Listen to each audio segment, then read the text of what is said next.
আল্লাহ আল্লাহ তাআলা রাসূলকে সম্বোধন করে বলেন, ইয়া আইয়ুহান নাবিয়্যু কুল লিআজওয়াজিকা ওয়া বানাতিকা ওয়া নিসাইল মুমিনিন ইদনিনা আলাইহিন্না মিন জানাবিবিহিন।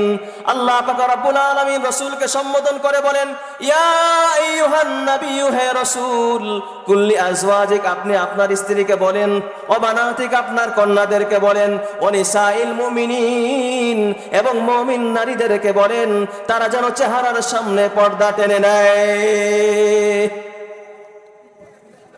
চেহারার সামনে পর্দা টেনে নেওয়া কার হুকুম? কার হুকুম? আওয়াজ করে বলেন, কার হুকুম? আল্লাহ।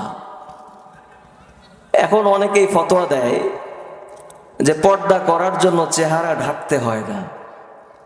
আচ্ছা, কোরআন হাদিসটা আপাতত এক সাইডে রাখেন, আমি আপনাদের আকলের কাছে ছেড়ে দিচ্ছি।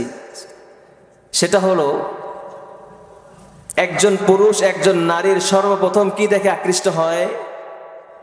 কি দেখে? চেহারা দেখে কিনা? চেহারা দেখে আকৃষ্ট হয় কি হয় না? একজন নারী যদি অনেক সুন্দরী হয়, সে যদি সারা শরীর বোরকা আবৃত করে ঢেকে নেয়, চেহারাটা যদি সুন্দরভাবে মেকআপ করে খোলা রাখে, তাহলে আপনার কাছে আমি ফতোয়া ছেড়ে দিলাম, আপনার আকলের কাছে, ওই নারী কি নিরাপদ না ভেজাল আছে? রাস্তাঘাটে কি ঝামেলা হবে কি হবে না? হবে।